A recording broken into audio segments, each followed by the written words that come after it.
love boxes. My grandfather was sort of the guy who, you know, kind of got me into all sorts of these things. He would also supply me with tools. He was this amazing encourager, this patron sort of, to make stuff. And he got me a Super 8 camera when I was 10 years old.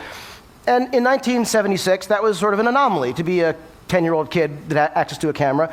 And, you know, he was so generous. I couldn't believe it. He wasn't doing it entirely without some manipulation. I mean, I would call him and I'd be like, listen, Grandpa, I really need this camera. You don't understand. This is like, I want to make movies. I'll get invited to TED one day. This is like, and my grandmother was the greatest because she'd be like, she'd get on the phone and she'd be like, Harry, it's better than the drugs. He should be doing this. She was fantastic. So I found myself getting this stuff thanks to her assist. And suddenly, I had a synthesizer when I was 14 years old, this kind of stuff. And it let me make things, which to me was sort of the dream. He sort of humored my obsessions with other things too, like magic. The thing is, we'd go to this magic store in New York City called Lou Tannen's Magic.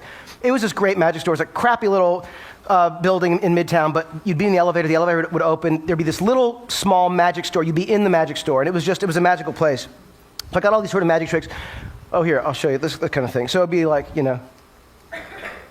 right? Which is good, but now I can't move. Now I have to do the rest of the thing. I'm like this. I'm like, oh, wow, look at my computer over there. Anyway. So one of the things that I bought at the magic store was this. Tannen's Mystery Magic Box. The premise behind the Mystery Magic Box was the following. $15 buys you $50 worth of magic, which is a savings. Now, I bought this decades ago, and I'm not kidding. If you look at this, you'll see it's never been opened. But I've had this forever. Now, I was looking at this, it was in my office, and as it always is on the shelf, and I was thinking, why have I not opened this? And why have I kept it? Because I'm not a pack rat, I don't keep everything, but for some reason I haven't opened this box. And I felt like there was a key to this somehow, in talking about something at TED that I haven't discussed before and bored people elsewhere. So I thought, maybe there's something with this. I started thinking about it, and there was this giant question mark. I love the design, for what it's worth, of this thing. And I started thinking, why haven't I opened it? And I realized that I haven't opened it because it represents something important to me. It represents my grandfather. Am I allowed to cry at TED? Because no, I'm not going to cry. But the thing is that it represents infinite possibility.